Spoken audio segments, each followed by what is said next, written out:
నహూముకు రాసిన గ్రంథము 1వ అధ్యాయము. నినివేను గూర్చిన దేవోక్తి.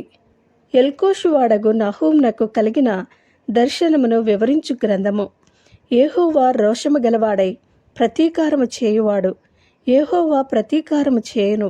ఆయన మహోగ్రత గలవాడు. యెహోవా తన శత్రువులకు ప్రతీకారము చేయును. తనకు విరోధులైన వారి మీద కోపముంచుకును. యెహోవా దీర్ఘశాంతుడు, మహాబలము గలవాడు. ఆయన దోషులను నిర్దోషులుగా ఎంచడు. యెహోవా తుఫానులోను సుడిగాలిలోను వచ్చువాడు. ఆయన మేఘములు ఆయనకు పాదధూళిగానున్నవి. ఆయన సముద్రమును గద్దించి ఆరిపోచేయును. నదులన్నింటినీ ఆయన ఎండిపోచేయును. బాషానును కర్మేలును వాడిపోవును. లెబనోను పుష్పము వాడిపోవును. ఆయనకు భయపడి పర్వతములు కంపించును, కొండలు కరిగిపోవును. ఆయన ఎదుట భూమి కంపించును. లోకమును అందలి నివాసులందరినూ వణకుదురు. ఆయన ఉగ్రతను సహింపగలవాడెవడు? ఆయన కోపాగ్ని ఎదుట నిలువగలవాడెవడు? ఆయన కోపము అగ్నివలే పారును. ఆయన కొండలను కొట్టగా అవి బద్దలగును.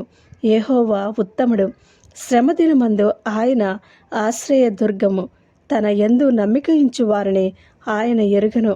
ప్రళయము జలము వలె ఆయన ఆ పురస్థానమును నిర్మూలము చేయను. తన శత్రువులు అంధకారములో దిగువరకు ఆయన వారిని తరుమును. యెహోవాను గూర్చి మీ దురాలోచన ఏమి? బాధ రెండవ మారు రాకుండా ఆయన బొత్తిగా దానిని నివారణ చేయను. ముండ్ల కంపవలే శత్రువులు కూడినను, వారు ద్రాక్షారసము త్రాగి మత్తులైనను, ఎండిపోయిన చెత్తవలే కారిపోవుదురు.